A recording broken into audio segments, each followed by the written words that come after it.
Opening an Etrade account is a straightforward process. Here's how you can do it. Visit Etrade's website. Go to the Etrade website. Start the application. Click on Open an account.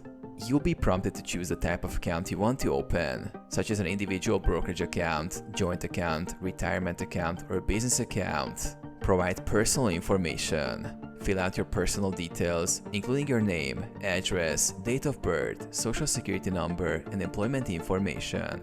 You will also need to provide financial information, such as your income and net worth. Set up security features. Create a username and password. Set up security questions for account protection. Review and agree to terms. Review Etrade's terms and conditions, privacy policy, and margin agreement. Agree to these terms to proceed. Verify your identity. You may need to upload identification documents for verification purposes. This step ensures compliance with financial regulations. Fund your account. Link a bank account to transfer funds into your Etrade account.